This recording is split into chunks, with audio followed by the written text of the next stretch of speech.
Hello everyone, this is Dharmesh Jinagal from IIT Bhilai and I welcome all of you on this YouTube channel. आज के इस video में हम करने वाले हैं स्ट्रक्चर ऑफ एटम का लेक्चर नंबर 2, जिसमें हम जो एटम्स के मॉडल हैं वो बिल्कुल कवर करने वाले हैं। कल हमने जो बेसिक था डोल्टन कर लिया था, अब हम करेंगे जे थॉमसन का मॉडल एंड देन रदरफोर्ड का मॉडल। तो ये दोनों मॉडल आज की इसी लेक्चर में हम कवर करने वाले हैं। बिल्कुल बेसिक है, बिल्कुल इंपॉर्टेंट आपके लिए है। रदरफोर्ड से हर बार क्वेश्चन आने की पूरी प्रोबेबिलिटी रहती है और अक्सर आ ही जाता है क्वेश्चन। तो उम्मीद करता हूं कल तक हमने क्या किया था, जो एटम था है ना, जो एटम होता है हमारा वो देख लिया था कि एटम क्या होता है। देन इस एटम के जो सब एटॉमिक पार्टिकल थे कौन कौन से थे, एक था इलेक्ट्रॉन जिसके ऊपर चार्ज होता है नेगेटिव।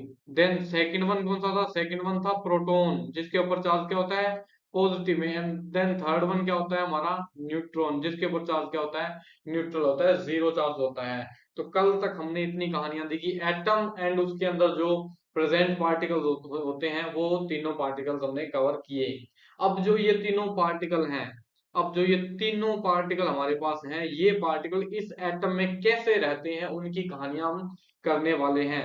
क्या तीनों आपस में मिक्स रहते हैं या तीनों ने अपने अपने कोने बांट रखे हैं, अपना अपना रूम बना रखा है एटम के अंदर, वो सारी की सारी कहानियां हम आज के इस वीडियो में करने वाले हैं। तो चलिए शुरू करते हैं structure of atom lecture number 2, जिसमें हम आज की इस वीडियो में क्या करने वाले हैं। आज की इस वीडियो में हम करने वाले हैं point number 3, models of atom. दो मॉडल आज की इस वीडियो में हम कवर करने वाले हैं यहाँ। ओके, अभी तक हमने डॉल्टन थ्योरी कर ली है एंड कैथोड रे जो इलेक्ट्रॉन्स बताती है, एंड पॉजिटिव रे या कैनाल रे जो हमें क्या बताती है, प्रोटॉन के बारे में बताती है। इतनी हमने कवर कर ली है आज की क्लास में lecture number 3, and then further हम चलते रहेंगे। ओके, तो सबसे पहले शुरू करते हैं जे थॉमसन एटॉमिक मॉडल। पहला मॉडल एटम के बारे में कहानियां बताने वाला पहला मॉडल है। अभी तक हमने क्या क्या जान लिया कि सर एटम के अंदर पॉजिटिव चार्ज होते हैं और नेगेटिव चार्ज होते हैं, दोनों के दोनों चार्ज होते हैं। तो बस जे थॉमसन कहता है कि सर ऐसा होता है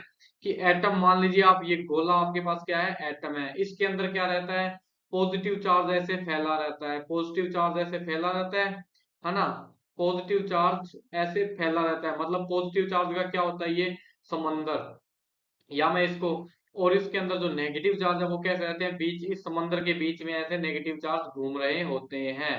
इसको और अच्छे से बनाऊं, और अच्छे से कैसे बना रहा हूं, मान लीजिए ये क्या है समंदर है, मान लीजिए क्या है समंदर है, व्हाइट पेन से बना रहा हूँ, ये सारी क्या है पॉजिटिव चार्ज है, व्हाइट पेन से बना रहा हूँ, ये सारी क्या है पॉजिटिव चार्ज है। ओके, क्या ये कहानी आपको समझ आई है। इसके अंदर ये कहता है कि नेगेटिव चार्ज ऐसे जगह जगह घूमते फिरते रहते हैं, है ना, घूमते फिरते रहते हैं। जैसा कि आप एक लड्डू लेंगे, मोतीचूर का लड्डू होता है ना, तो उस लड्डू के बीच में क्या क्या कुछ कुछ बीज होते हैं, है ना। कई बार या तो गुलाब की पत्तियां आपको देखने को मिल जाती है। तो वो जैसे जैसे पूरा लड्डू हमारा क्या है पॉजिटिव चार्ज का क्या है एक समुंदर है या एक क्या है सागर है, जिसके अंदर जैसे छोटे कम एक दो तीन चार बीज होते हैं, वैसे ही नेगेटिव चार्ज उसके अंदर प्रेजेंट होते हैं। ठीक है, या आप जो तरबूज होता है ना, उसके अंदर जैसे बीज पड़े रहते हैं, पूरा ये देखो पूरा एक लड्डू है, इसके अंदर यहाँ यहाँ यहाँ ये क्या हुआ है नेगेटिव चार्ज पड़े हुए हैं। क्या ये कहानी आपको समझ आएगी, पूरा एक लड्डू ले लो, उसमें बीच बीच में कहीं कहीं नेगेटिव चार्ज बिखरा रहता है। ठीक है, यही था किसका जे थॉमसन का मॉडल। इसने कह दिया कि सर पॉजिटिव चार्ज का पूरा समंदर होता है, पूरा घर पॉजिटिव चार्ज का है जिसमें नेगेटिव चार्ज कहीं ना कहीं पड़ा रहता है। ये था जोजे थॉमसन का मॉडल। इसकी हम थ्योरी देखेंगे तो एनसीईआरटी से मैंने उठाई है, आप वहां से दोबारा इसको रिपीट कर सकते हैं। एनसीईआरटी जरूर पढ़ें क्योंकि देखें एनसीईआरटी से डायरेक्ट क्वेश्चन आता है। ये जो मैं आपको नोट्स बनवा रहा हूँ ये आपके बस इजीनेस के लिए है कि आप उस एनसीईआरटी की लाइन को इजी तरीके से समझ सकें, है ना। लेकिन एनसीईआरटी को आप कभी भूलेंगे नहीं, उसको जरूर पढ़ेंगे। ठीक है, तो देखें एटम पोजेस स्फेरिकल शेप जिसकी रेडियस क्या होती है 10⁻⁻10 मीटर। 10⁻⁻10 मीटर, ये किसने निकाली है रदरफोर्ड ने। हम अभी फ्यूचर में जाके ये देखने वाले हैं। ओके, एटम होता है स्फेरिकल शेप का in which the positive charge is uniformly distribute, है ना, पूरे स्फेरिकल शेप में पूरा पॉजिटिव चार्ज यूनिफॉर्म में डिस्ट्रीब्यूट होता है। Electron are embedded into it in such a manner as to given the most stable electrostatic arrangement, और इसके बीच क्या होते हैं, नेगेटिव चार्ज बिखरे रहते हैं। ये कहानियां मैंने आपको बता दी है। The mass of atom is assume to be uniformly distribute. अब आपको फ्यूचर में जाके पता लगेगा। कल भी हमने देखा था, कि प्रोटॉन का मास क्या होता है, रिलेटिवली वन होता है। न्यूट्रॉन का मास क्या होता है, रिलेटिवली वन होता है। एंड इलेक्ट्रॉन का मास, रिलेटिव मास क्या होता है, जीरो होता है। तो इलेक्ट्रॉन का तो मास हमें कंसिडर ही नहीं करना, जीरो होता है। लेकिन प्रोटॉन का मास क्या होता है, वन होता है। इसका मतलब पूरे गोले के अंदर प्रोटॉन पूरी जगह फैला हुआ है, इसका मतलब मास भी तो पूरी जगह फैला हुआ है।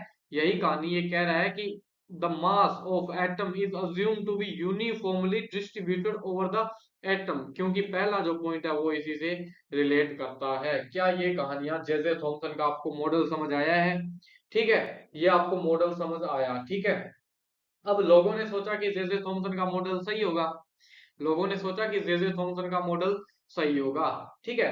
मान लीजिए ये है, इसके ऊपर पूरा पॉजिटिव चार्ज, आपका ये पूरा मास इसके ऊपर है। अब मैं ये लाऊंगा, ये पेन मार्कर इससे लाऊंगा, तो मार्कर इसको क्रॉस नहीं कर पाएगा। अगर इसको क्रॉस कर पाए तो इसकी स्पीड क्या हो जानी चाहिए, धीरे हो जानी चाहिए, है ना। पहली बात तो क्रॉस नहीं कर पाएगा। अगर ये क्रॉस कर पाए तो इसकी स्पीड क्या हो जानी चाहिए, धीरे हो जानी चाहिए, नहीं हो जानी चाहिए, है ना। इसी बेस पे फ्यूचर में जाके हमारे कौन आए, रदरफोर्ड साहब आए। कौन आए, रदरफोर्ड साहब आए। अब इन रदरफोर्ड साहब ने क्या देखा, इन्होंने देखा कि सर ये मैंने क्या लिया है, एक एटम लिया है जिसके ऊपर पूरी चारों तरफ क्या है, मास फैला हुआ है।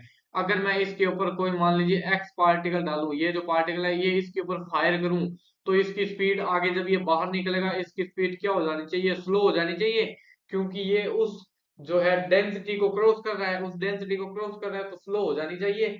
बस इसी को प्रूव करने के लिए इसने अपना एक्सपेरिमेंट किया। लेकिन जो रिजल्ट थे एक्सपेरिमेंट के, वो थोड़े से क्या आ गए थे, डिफरेंट आ गए थे। जो इसने सोचा नहीं था उससे थोड़े से क्या आ गए थे, अलग आ गए थे। उन्हीं रिजल्ट से हमारे क्या आगे की तरफ जो हम बड़े मॉडल, रदरफोर्ड ने अपना मॉडल दिया। अब इसने एक्सपेरिमेंट कैसे किया, इसकी हम थोड़ी सी चर्चा कर लेते हैं, ओके। इसने यूज किए अल्फा पार्टिकल, ठीक है। इसने यूज किए, क्या किए, अल्फा पार्टिकल। अल्फा पार्टिकल क्या होते हैं, आप मेरे को बताएं। अल्फा पार्टिकल होते हैं helium plus two, helium plus two को बोलते हैं अल्फा पार्टिकल। इसने यूज किया, ठीक है। यहां से मान लीजिए अल्फा पार्टिकल आया, ठीक है। ये हमारी लेड प्लेट है, लीड प्लेट है, कोई इसकी ज्यादा खास वैल्यू है नहीं। एक्सपेरिमेंट में तो है, लेकिन थ्योरेटिकल वे में इसकी कोई खास वैल्यू नहीं है। तो इसने क्या किया, ये जब अल्फा पार्टिकल यहाँ टकराए, तो इसने क्या सोचा था कि जब अल्फा पार्टिकल यहाँ टकराएगा, इस ये जो गोल्ड की फॉइल है, गोल्ड क्या है, मेटल है, मतलब उसमें भी तो एटम होगा। इस गोल्ड की फॉइल से जब ये अल्फा पार्टिकल आगे निकलेगा, तो इसकी स्पीड क्या हो जानी चाहिए थी, थोड़ी सी स्लो हो जानी चाहिए थी, है ना, थोड़ी सी स्लो हो जानी चाहिए थी। ऐसा सोचा इसने, ठीक है, ऐसा सोचा। जब ये अल्फा पार्टिकल आगे आएंगे, तो इसने यहाँ एक फोटोग्राफिक प्लेट रख दी कि जब ये पार निकल के आएगा तो थोड़ा इसके ऊपर टकराएगा। यहाँ से चला, देखें, यहाँ से चला, इस पत्ती पे टकराएगा, आगे क्रॉस करेगा तो कहीं यहाँ टकराएगा, इस पे टकराएगा, इस पे टकराएगा, तो एक क्या होगा, ब्लिंक उत्पन्न होगा, ब्लिंक जनरेट होगा या ग्लो जनरेट होगा, जिससे ये चमकेगी तो हमें पता लग जाएगा कि हाँ टकराया है। इतना इसका ऑपरेटस था। लेकिन आगे जाके थोड़ी सी प्रॉब्लम हो गई इसमें, और जो इसने सोचा था वैसा कुछ हुआ नहीं, कुछ लफड़े हो गए। जैसा कि आपने ये लाइन बनी हुई है कि कुछ पार्टिकल तो आए सीधे, ऐसे सीधे निकल गए, और कुछ पार्टिकल सीधे नहीं निकले, थोड़े से क्या हो गए, बेंड हो गए, है ना। आप देख रहे हैं थोड़े से बेंड हो गए।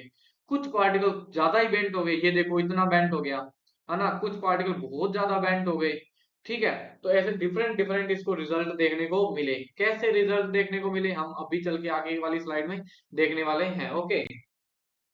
देखो, यहां से मान लीजिए ये पार्टिकल आ रहा है, ये पार्टिकल सीधी लाइन में आया और ये उस एटम से टकराया, और थोड़ा सा क्या हो गया, बेंड हो गया कि नहीं हो गया, है ना। इसमें लिखा हुआ है डिफ्लेक्टेड अल्फा पार्टिकल। कुछ पार्टिकल क्या हो गए, डिफ्लेक्ट हो गए। कुछ पार्टिकल क्या आ गए, सीधे ही आ गए। मान लीजिए ये क्या है, एटम है। मान लीजिए ये क्या है, एटम है, ठीक है। इसके अंदर ये क्या होता है, न्यूक्लियस होता है। इसके अंदर ये क्या होता है, न्यूक्लियस होता है। तो कुछ पार्टिकल आए जो यहाँ से आए, वो सीधे ही निकल गए, ठीक है। कुछ पार्टिकल जो यहाँ से आए वो सीधे ही निकल गए। कुछ पार्टिकल आए जो इस पॉजिटिव चार्ज के नजदीक से निकले। अब ये जो पार्टिकल है ये क्या है, नेगेटिव, इलेक्ट्रोनेगेटिव है। मतलब अल्फा पार्टिकल क्या होता है, नेगेटिव चार्ज होता है ना। सॉरी, अल्फा पार्टिकल क्या होता है, पॉजिटिव चार्ज होता है ना, गलत बोल गया मैं। देखें, अल्फा पार्टिकल क्या होता है, हीलियम प्लस टू।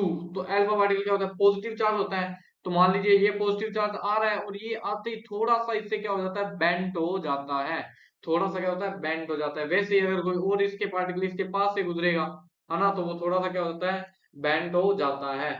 मान लीजिए ये पॉजिटिव है, अब कोई चीज आ रही है इससे ऐसे रिपेल कर जा रही है, क्योंकि इसके पास आ गई, तो ये भी पॉजिटिव है, ये भी पॉजिटिव है और ये भी पॉजिटिव है, तो ये थोड़ी सी क्या कर जाती है, रिपल्सन कर जाती है। उसके अलावा कुछ पार्टिकल ऐसे आए जो परफेक्ट बिल्कुल ऐसे सीधे सीधे आ रहे थे, ठीक है, बिल्कुल सीधे आए और इसके डायरेक्ट सीधे टकरा गए, तो वो पार्टिकल क्या आ जाएंगे, पहले तो सीधे आए और फिर वापस उसी रेंज में वापस निकल जाएंगे। मतलब ऐसे ये परफेक्ट पॉजिटिव चार्ज है, ये पार्टिकल आया और वापस चला गया, आया और वापस चला गया। ऐसे तीन चार इसको एक्सपेरिमेंट देखने को मिले, या मैंने बना भी रखे हैं, देखें। सीधे निकलने वाले ऊपर वाली स्लाइड में बताएं, सीधे निकलने वाले कौन से हैं। ये देखो आपका सीधा निकल गया, ठीक है, ये पार्टिकल भी आपका सीधा निकल गया। देखें आप, डिफरेंट डिफरेंट पार्टिकल देख रहे हैं, सीधे निकल गए, लेकिन ये वाला जो पार्टिकल है वो थोड़ा सा क्या हो गया, बेंट हो गया। सेम ये वाला पार्टिकल भी थोड़ा सा बेंट हो गया। कुछ पार्टिकल क्या होंगे, ऐसे होंगे जो यहाँ से आएंगे और इसी एंगल से वापस चले जाएंगे। डिफरेंट डिफरेंट पार्टिकल हमें देखने को मिले। इसका मतलब इसने ऑब्जर्व क्या क्या किया, इसने किया most of the alpha particle passed through the gold foil undeflected. ज्यादातर पार्टिकल ऐसे थे जो सीधे ही निकल गए। मान लीजिए ये यहाँ रोकने वाला था, लेकिन वो यहाँ रुके ही नहीं, इधर से ही निकल गए। वो कहाँ से निकल गए, इधर से, इसके पास से निकल गए, इसके ऊपर से या नीचे से या इससे टकराए नहीं, आगे पीछे से होके निकल गए। ज्यादातर पार्टिकल क्या थे, ऐसे ही थे। और small fraction of alpha particle, बहुत ही कम ऐसे पार्टिकल थे जो क्या हुए, थोड़े से डिफ्लेक्ट हुए, थोड़े से क्या हुए, डिफ्लेक्ट हुए। मान लीजिए ये है, तो ये आएगा इससे और यहाँ टकराएगा, तो थोड़ा सा क्या हो जाएगा, ऐसे होके निकल जाएगा। कैसे, दोबारा देखें, ऐसे आएगा, यहाँ से टकराएगा तो थोड़ा सा ऐसे होके निकल जाएगा। मान लीजिए थोड़ा ऐसे होके, ठीक है, मान लीजिए थोड़ा ऐसे हो गया। क्या आप समझ पा रहे हैं ये बातें। ऐसे आएगा तो थोड़ा सा ऐसे, जब इसके टकराएगा तो थोड़ा सा क्या हो जाएगा, ऐसे तिरछा सा होके निकल जाएगा। ऐसे पार्टिकल क्या थे, बहुत ही ज्यादा कम थे, ठीक है। और इससे भी कम कौन से पार्टिकल थे, a very few of alpha particle, बहुत ही ज्यादा कम पार्टिकल ऐसे थे। 20,000 में से सिर्फ एक पार्टिकल ऐसा था जो क्या था, 180 डिग्री पे बैक हो गया। बहुत कम पार्टिकल ऐसे थे जो यहाँ से आए और वापस चले गए, जो इससे मतलब प्योर टक्कर की, प्योर टकराए, जो इससे आए और वापस चले गए, आए और वापस चले गए। ऐसे पार्टिकल क्या थे, बहुत ही कम थे।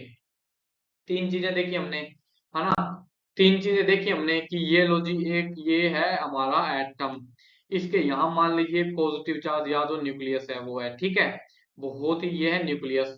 अब कुछ पार्टिकल ऐसे थे, ज्यादातर पार्टिकल ऐसे थे जो क्या निकल गए, सीधे निकल गए। क्या ये बात आपको समझ आई है, ठीक है। कुछ पार्टिकल ऐसे थे जिनमें, अब कुछ पार्टिकल और ऐसे आ रहे हैं जो इसे थोड़ा सा रिपेल करते जा रहे हैं, जो इस बीच में जो पॉजिटिव चार्ज है इससे क्या हो जा रहे हैं, रिपल्सन करते जा रहे हैं, तो अपनी डायरेक्शन क्या करते जा रहे हैं, चेंज करते जा रहे हैं। बहुत ही कम ऐसे पार्टिकल थे जो जा रहे थे और वापस आए जा रहे थे, जो टकराए और वापस आए। तो इन तीनों चीजों से हमें क्या देखने को मिला कि सर इस एटम का, ये जो एटम है इसका इतना पोर्शन, ये देखो यहाँ वाला पोर्शन, ज्यादातर पोर्शन क्या होता है, खाली होता है, जो उस अल्फा पार्टिकल को रोकता नहीं है, सीधा क्रॉस कर देने देता है, क्रॉस होने जाने देता है। तो यही पॉइंट इसने पहला दिखा कि most of the space in atom is empty, ज्यादातर इसका स्पेस क्या है, वो खाली है, जो क्या करता है, अल्फा पार्टिकल को अनडिफ्लेक्टेड होके पास होने देता है।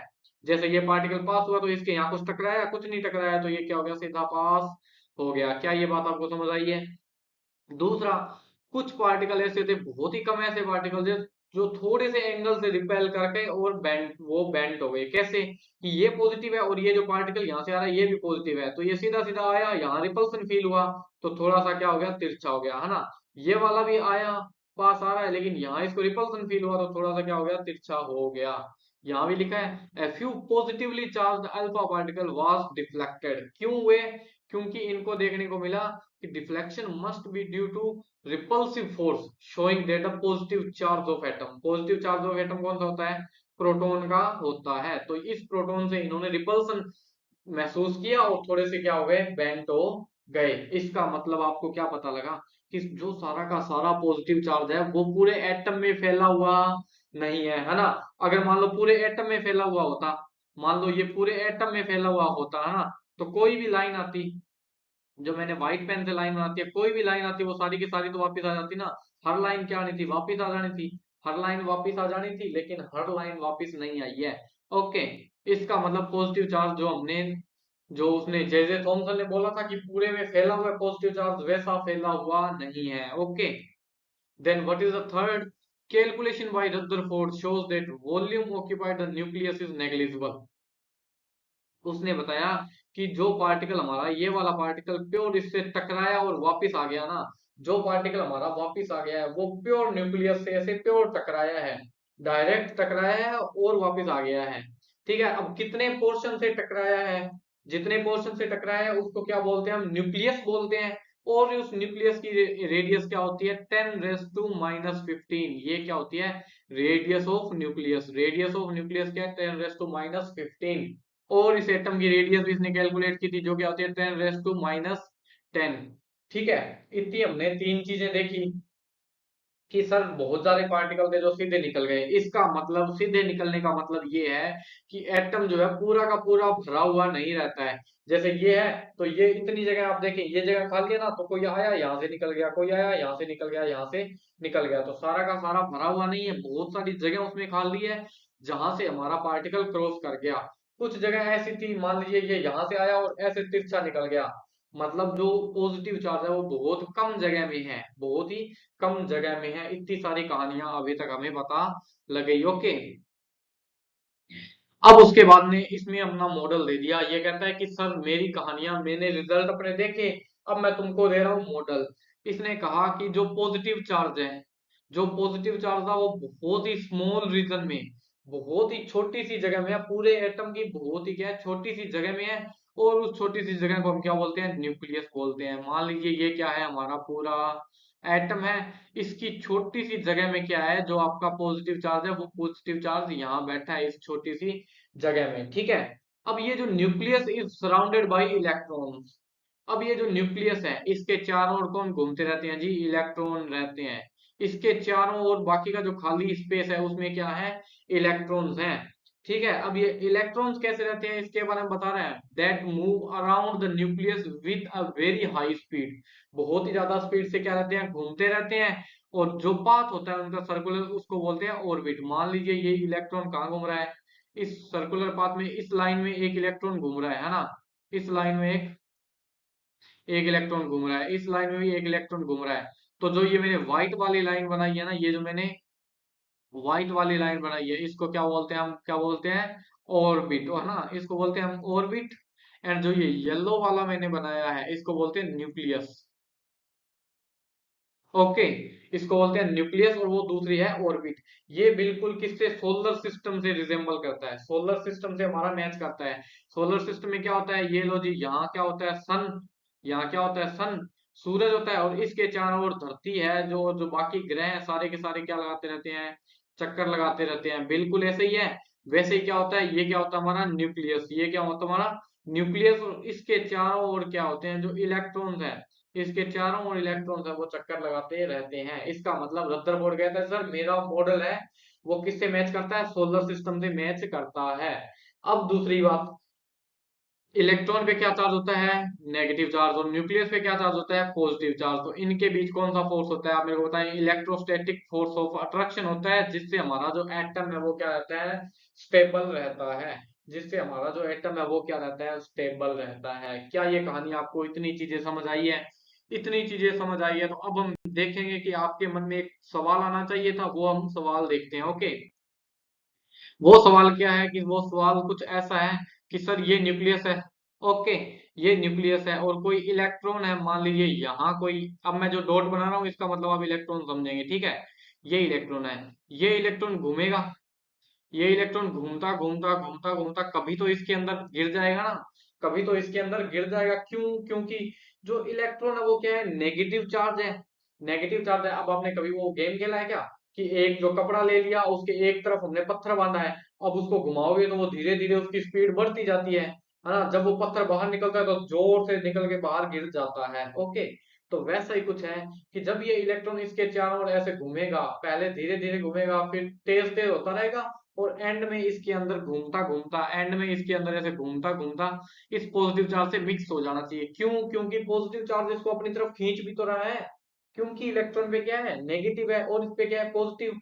तो पॉजिटिव इसको अपनी तरफ खींच रहा है, तो घूमता घूमता इसके अंदर गिर जाना चाहिए। गिर जाना चाहिए कि नहीं गिर जाना चाहिए? क्या ये बात आपको समझ आई?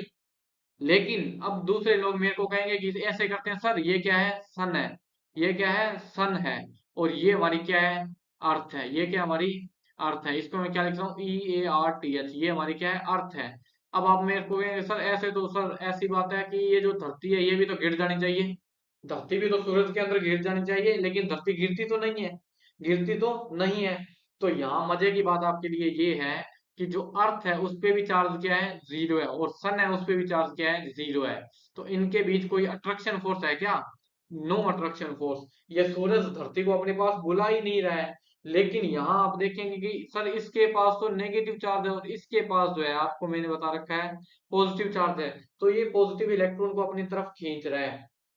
तो क्या आपको ये कहानी समझ आई कि सर ये जो इलेक्ट्रॉन है ये घूमता घूमता घूमता घूमता घूमता घूमता कभी उसके अंदर, पॉजिटिव के अंदर गिर जाना चाहिए। ओके, इस कहानी को हमारा जो रदरफोर्ड मॉडल है वो प्रूव नहीं कर पाया।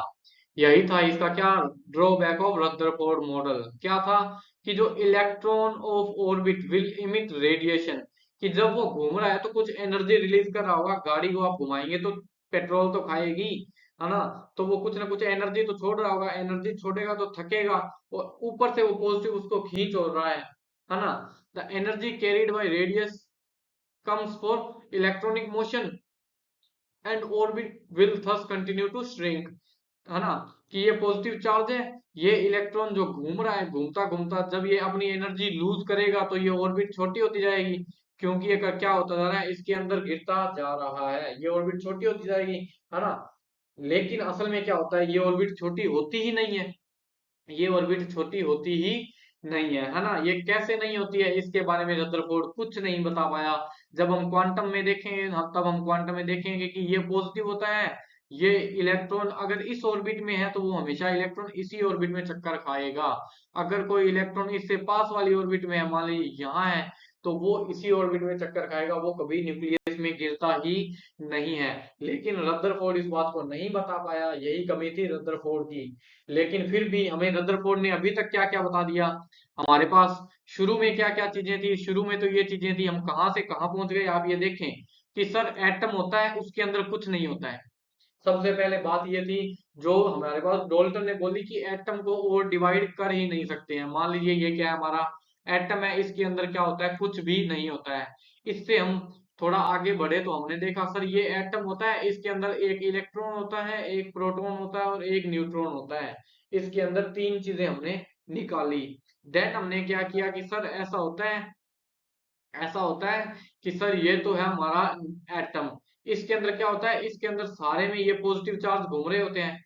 सारे में क्या कर रहे होते हैं, जो पॉजिटिव चार्ज है हमारा वो घूम रहा होता है, और जो नेगेटिव चार्ज है, वो बीच बीच में कहीं कहीं बैठे रहते हैं। क्या ये बात आपको समझ आई है? अभी तक हमने इनके अलाइनमेंट कर लिए थे। ये किसने बताया था हमें? जे जे थॉमसन ने, है ना? जे जे थॉमसन ने ये हमें बताया, जे जे थॉमसन ने ये हमें बताया, डॉल्टन ने ये हमें बताया, डोल्टन ने, और ये हमें जो रे एक्सपेरिमेंट थे उनसे हमें पता लगा। ठीक है, अब इसके बाद में हम थोड़ा सा जब और आगे बढ़े तो हमें पता लगा कि सर ऐसा है कि पॉजिटिव चार्ज तो आपका होता है सिर्फ सेंटर में, और बाकी इसके चारों ओर जो हमारे इलेक्ट्रॉन है वो चक्कर लगाते रहते हैं, इसके चारों ओर हमारे जो इलेक्ट्रॉन है वो चक्कर लगाते रहते हैं। इतनी कहानी हम आधी से ज्यादा दूर पहुंच चुके हैं, और ये वाली कहानी हमें किसने किसने बताई है? रदरफोर्ड ने, है ना? ये वाली कहानी हमें किसने बताई है? रदरफोर्ड ने। तो आप क्या इस मैप को समझ पा रहे हैं? हम कैसे वन बाय वन, एक एक स्टेप करके आगे बढ़ते चले जा रहे हैं? क्या ये कहानी आपको समझ आ रही है? ठीक है, अभी तक हमारे पास क्या प्रॉब्लम दिखी कि ये जो इलेक्ट्रॉन है ये इसके अंदर गिर जाना चाहिए, ये वाला भी घूमता घूमता इसके अंदर गिर जाना चाहिए, है ना? क्योंकि पॉजिटिव है, नेगेटिव वाले को अपनी तरफ खींच रहा है।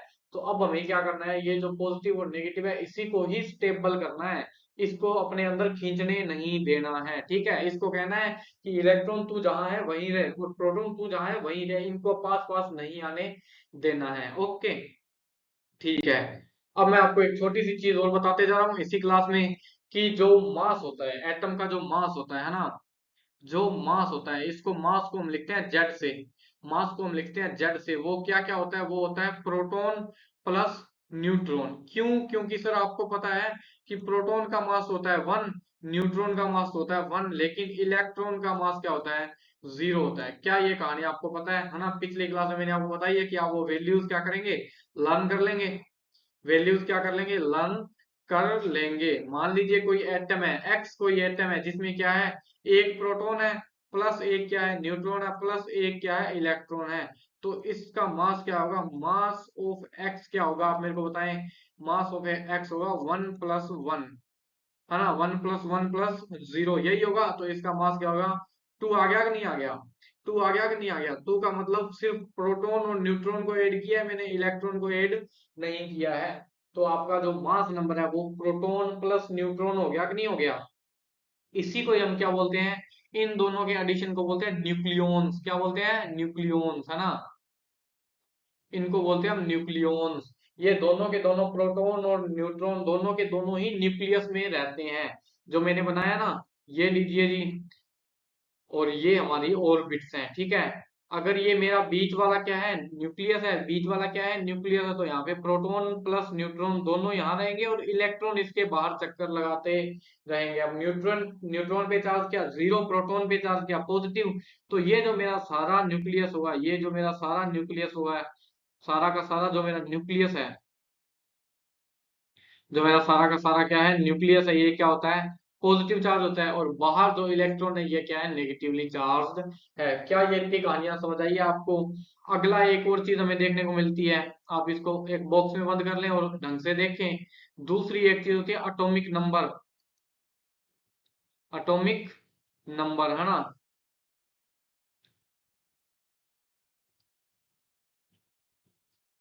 एटॉमिक नंबर जिसको डिनोट करते हैं किससे? जेड से, है ना? तो ये क्या होता है? ये होता है नंबर ऑफ प्रोटॉन ओनली। जितने प्रोटॉन के नंबर है वही क्या होते हैं? हमारे एटॉमिक नंबर हो जाते हैं। वही हमारे क्या होते हैं? एटॉमिक नंबर हो जाते हैं, है ना? ये ऊपर मैंने जेड लिख दिया, आप इसकी जगह क्या कर लेंगे? एम कर लेंगे, मास नंबर, है ना? एम कर लेंगे, ठीक है। क्या इतनी बात आपको समझ आई है? ठीक है। क्वेश्चन दे रहा हूँ, आप क्वेश्चन सोल्व करें। कि मान लीजिए इफ कोई एटम है, क्वेश्चन दे रहा हूँ, कोई एटम है, पी एटम है, पी क्या, एक्स एटम है ना? कोई एक्स एटम है जिसके अंदर क्या है, one one proton plus one electron plus one क्या है, न्यूट्रॉन है। जितने प्रोटॉन होंगे उतने ही न्यूट्रॉन होंगे, ठीक है। जनरली क्या होता है, जितने प्रोटॉन उतने ही न्यूट्रॉन और उतने ही इलेक्ट्रॉन, अगर एक्स के ऊपर कोई चार्ज नहीं लगा है तब, है ना? तो इसका मतलब, इसका आप मेरे को बताएं मास, इसका मेरे को मास बताएं। तो मास में आप क्या करेंगे, one proton plus one neutron जोड़ेंगे तो इसका मास क्या आ जाएगा, 2 आ जाएगा कि नहीं आ जाएगा? आगे जो यूनिट है वो हम फ्यूचर की क्लासों में देखेंगे, 2 के आगे कौन सी यूनिट लगने वाली है। और इसका एटॉमिक नंबर जो जेड होगा वो क्या हो जाएगा? जेड बताएं आप मेरे को क्या होगा? जेड में सिर्फ प्रोटॉन का यूज करेंगे तो जेड क्या हो जाएगा इसका? 1 ही हो जाने वाला है, 1 ही हो जाने वाला है। क्या ये बात आपको समझ आई है? ओके।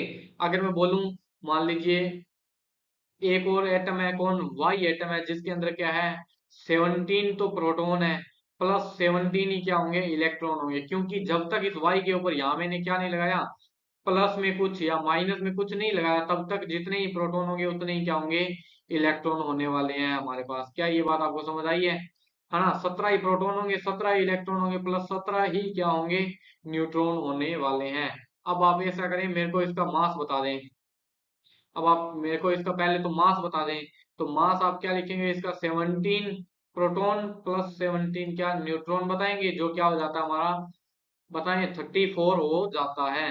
आप इसका जेड एटॉमिक नंबर मेरे को बताएं तो क्या होगा, 17 प्रोटॉन के हिसाब से सिर्फ देखेंगे और इसका एटॉमिक नंबर क्या हो जाएगा, जेड हो जाएगा। क्या ये बात आपको अच्छे से समझ आ गई है? ठीक है। अब मैं आपको एक और क्वेश्चन दे रहा हूं, लाइक क्लोरीन। क्लोरीन से पहले आप मेरी बात सुने। कोई एटम होता है एक्स, मान लीजिए ये एक्स है, उसका सिंबल नीचे जेड, हमेशा ही इसके नीचे की तरफ हम लिखेंगे। और जो मास नंबर होगा, जिसको मैं लिख रहा हूँ एम से, वो हमेशा ही ऊपर की तरफ लिखेंगे। ये होता है किसी भी एलिमेंट को डिनोट करने का सिंबल। ओके। मान लीजिए मैंने आपको एक क्वेश्चन दिया, कि seventeen chlorine 17 and 34, chlorine 17 and 34, इसके अंदर प्रोटॉन कितने हैं और न्यूट्रॉन कितने हैं आप मेरे को बताएं। प्रोटॉन, न्यूट्रॉन एंड इलेक्ट्रॉन आप मेरे को बताएं, है ना। तो आप बताएंगे प्रोटॉन, प्रोटॉन किसके इक्वल होते हैं, जेड के इक्वल होते हैं, है ना। प्रोटॉन, न्यूट्रॉन और इलेक्ट्रॉन आपने मेरे को तीनों ही चीजें बतानी है। तो सबसे पहले आपको गिवन क्या क्या है, आपको मास नंबर गिवन है जो क्या होता है प्रोटॉन प्लस क्या होता है न्यूट्रॉन, जो कितना गिवन है आपको 34, जो कितना गिवन है आप मेरे को बताएं 34 गिवन है। तो आपको प्रोटॉन प्लस न्यूट्रॉन का एडिशन पता लग गया कितना है 34, और दूसरा क्या पता है जेड, जेड क्या आपको कितना दिया हुआ है 17, और ये क्या होता है जेड क्या होता है प्रोटॉन ही तो होता है। इसका मतलब नंबर ऑफ प्रोटॉन आपके पास कितने होंगे 17 होंगे, नंबर ऑफ प्रोटॉन आपके पास कितने होंगे 17 होंगे। क्या ये बात आपको समझ आई है अच्छे से, ठीक है। अब नंबर ऑफ प्रोटॉन तो आपके पास क्या है 17 ही है, और इसके ऊपर यहाँ ना तो कोई प्लस में लगा हुआ है ना कोई माइनस लगा हुआ है, ठीक है। इसका मतलब ये हमारा क्लोरीन क्या है न्यूट्रल है, न्यूट्रल है तो इसका मतलब प्रोटॉन जितने पॉजिटिव चार्ज है उतने ही नेगेटिव चार्ज रहेंगे। इसका कहने का मतलब हमारे इलेक्ट्रॉन भी क्या होंगे 17 ही होंगे। ओके, क्या इतनी बात आपको समझ आई है।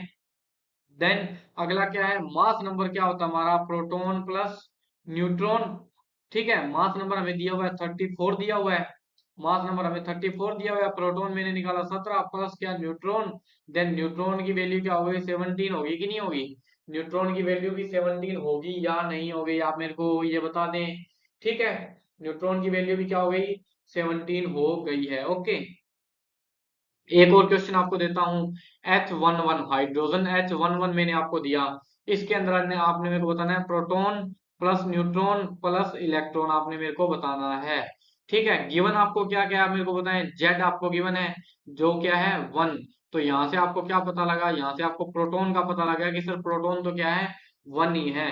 अब ना तो इसके ऊपर पॉजिटिव चार्ज है ना ही इसके ऊपर नेगेटिव चार्ज है, ऐसा कुछ ही नहीं है, ऐसा कुछ नहीं है, तो हाइड्रोजन हमारा क्या है न्यूट्रल है, जितने पॉजिटिव होंगे उतने ही नेगेटिव होंगे, या मैं बोल दूं जितने प्रोटॉन होंगे उतने ही क्या होंगे इलेक्ट्रॉन होंगे। तो इलेक्ट्रॉन की वैल्यू भी क्या आ जाएगी 1 आ जाएगी, ठीक है। दूसरी बात हमें यहाँ मास नंबर दिया हुआ है जो क्या है 1 है, जो किसके इक्वल है, जो किसके इक्वल है आप मेरे को बताएं। अभी मैंने बताया है प्रोटॉन प्लस, जो किसके इक्वल है प्रोटॉन प्लस न्यूट्रॉन के इक्वल है, तो 1 इक्वल टू प्रोटॉन की वैल्यू 1 प्लस न्यूट्रॉन, तो न्यूट्रॉन की जो वैल्यू आ गई वो क्या आ जाएगी 0 आ जाएगी। क्या ये कहानी आपको समझ आई है, क्या ये कहानी आपको समझ आई है, ठीक है। इतनी बात मैंने आपको बताई है, अब मैं आपको कुछ और दे रहा हूँ, कुछ और दे रहा हूँ, है ना। क्या क्या दे रहा हूँ आप मेरे को बता दें कि ऑक्सीजन 816, ऑक्सीजन 816, ये कुछ मैं आपको कंपाउंड दे रहा हूँ, आपको इसमें प्रोटॉन न्यूट्रॉन एंड इलेक्ट्रॉन बताने हैं कितने कितने हैं। ओके, अगला क्या है nitrogen, nitrogen 714, nitrogen 714, proton neutron and electron आपने इसमें मुझे बताने हैं। अगला मैं आपको दे दूं वाई, अगला मैं दे दूं वो पीरियोडिक टेबल सभी को याद है ना, वाई, वाई के साथ यहां मैं दे रहा हूँ 48, वाई 48, ओके। आपको इसमें proton neutron electron and Y के इक्वल वाई का सिंबल क्या होगा ये आपको मैंने बताना है, ठीक है। क्या इतनी कहानी आपको समझ आई है, ठीक है। थोड़ी सी चीज इसकी इसी से रिलेटेड हम और कर लेते हैं। अभी हमने देखा कि सर क्लोरीन, क्लोरीन 1734 ये हमने किया, अब मैं बोल रहा हूँ क्लोरीन 1734 प्लस 2, क्लोरीन 1734 प्लस 2, आपने इसमें मेरे को बताना है क्या प्रोटॉन इलेक्ट्रॉन एंड न्यूट्रॉन, ठीक है। आपको पता लगा जेड क्या है 17 है, इसका मतलब प्रोटॉन की वैल्यू क्या होगी 17 होगी, इलेक्ट्रॉन की वैल्यू भी क्या हो जानी चाहिए 17 हो जानी चाहिए, लेकिन क्या लगा है +2 लगा हुआ है, इसका मतलब 2 इलेक्ट्रॉन इसने बाहर निकाले हैं क्लोरीन ने, तभी तो +2 लगता है। जब इलेक्ट्रॉन हम रिलीज करते हैं तब हमारे ऊपर कितना क्या लग जाता है +2 लग जाता है। 2 इलेक्ट्रॉन रिलीज किया तो मैं इसमें से 2 इलेक्ट्रॉन घटा दूंगा, तो इसका मतलब इलेक्ट्रॉन की वैल्यू क्या आ जाएगी 15 आ जाएगी, 15 आ जाएगी, ठीक है। अब हमारे पास एंड में बच गया न्यूट्रॉन, न्यूट्रॉन कैसे निकालेंगे हमें पता है mass number is equals to proton plus neutron, mass number is equal to 34 is equal to 70 plus neutron. तो न्यूट्रॉन की वैल्यू हमारे पास क्या देखने को मिल जाएगी? 17 देखने को मिल जाएगी। ओके, 17 देखने को मिल जाएगी। ठीक है, एक क्वेश्चन और है आपके लिए। Hydrogen one one plus, hydrogen one one plus H plus, overall इसको यहाँ मैं लिख दूं एच प्लस लिख दूं तो आप यही समझेंगे। ठीक है, अब आप मेरे को बताएं इसमें प्रोटॉन, न्यूट्रॉन एंड इलेक्ट्रॉन की वैल्यू आप निकालें। ये हमारा लास्ट क्वेश्चन आज का। ठीक है, तो आपको क्या क्या पता है? आपको इसमें से क्या क्या पता है, क्या क्या दिख रहा है? आपको दिख रहा है कि सर प्रोटॉन की वैल्यू तो क्या हो जाएगी? 1 हो जाएगी, क्योंकि जेड इसमें क्या है? 1 ही है। ठीक है, देन आप बताएं इलेक्ट्रॉन। इलेक्ट्रॉन होना तो क्या चाहिए था? प्रोटॉन के बराबर 1 होना चाहिए था, लेकिन ऊपर 1 लिखा हुआ है, इसका मतलब एक इलेक्ट्रॉन इसने बाहर निकाला है। तो इसका मतलब इसमें जो इलेक्ट्रॉन है उनकी वैल्यू क्या आ जाएगी? 0 आ जाने वाली है। ओके, एंड बच गया न्यूट्रॉन। न्यूट्रॉन की value mass number is equals to proton 1 plus neutron, और मास नंबर क्या है? 1। इसका मतलब न्यूट्रॉन की वैल्यू भी क्या आ जाएगी? 0 ही आ जाएगी। कहना क्या चाहता हूँ? कहना चाहता हूँ H प्लस, यहाँ 1 यहाँ भी 1, ये ऑटोमेटिक आप फ्यूचर में जैसे जैसे आप एक्सपर्ट होते जाएंगे आपको पता लग जाएगा कि 1 1 लगाने की जरूरत ही नहीं है। इसको मैं डायरेक्ट क्या लिख सकता हूँ? H प्लस ही लिख सकता हूँ, H प्लस ही लिख सकता हूँ। और इसी को ही मैं क्या कहता हूँ? सिंपलेस्ट प्रोटोन बोल देता हूँ, है ना? इसी को ही मैं प्रोटोन बोल देता हूँ। क्यों प्रोटॉन बोलता हूँ? क्योंकि इसमें इलेक्ट्रॉन तो है ही नहीं, ना ही न्यूट्रॉन है, जितना जो है वो क्या है? सिर्फ प्रोटॉन ही है। इसका मतलब सिंगल प्रोटॉन को मैं H प्लस से ही डिनोट कर सकता हूँ, या H प्लस को ही मैं प्रोटॉन बोल सकता हूँ। ये मैंने आपको, जब मैंने प्रोटॉन पिछली क्लास में कराया था, तब मैंने लिखा था कि सिंपलेस्ट प्रोटॉन हमें कहाँ से प्राप्त होता है? हमें मिलता है H प्लस से, हाइड्रोजन से हमें सिंपलेस्ट प्रोटॉन मिलता है। ओके, तो इतनी चीज उम्मीद करता हूँ आपको समझ आई है। हमने आज 2 मॉडल कर लिए एटम्स के, और हमने एटॉमिक मास और एटॉमिक नंबर की कहानियां सोल्व कर ली। पिछली स्लाइड में मैंने आपको 3 क्वेश्चन दिए थे, वो तीनों के तीनों क्वेश्चन आप सोल्व करके लाएंगे। उनमें इलेक्ट्रॉन, प्रोटॉन और न्यूट्रॉन की वैल्यू बताएंगे, और साथ ही साथ जो वाई था उसमें वाई का सिंबल क्या आएगा, मतलब वाई कौन सा एलिमेंट होगा पीरियोडिक टेबल में से, आप मेरे को देख के वो बताएंगे। इसी के साथ थैंक यू, हैप्पी लर्निंग। पढ़ते रहिए, चैनल को शेयर जरूर कीजिए।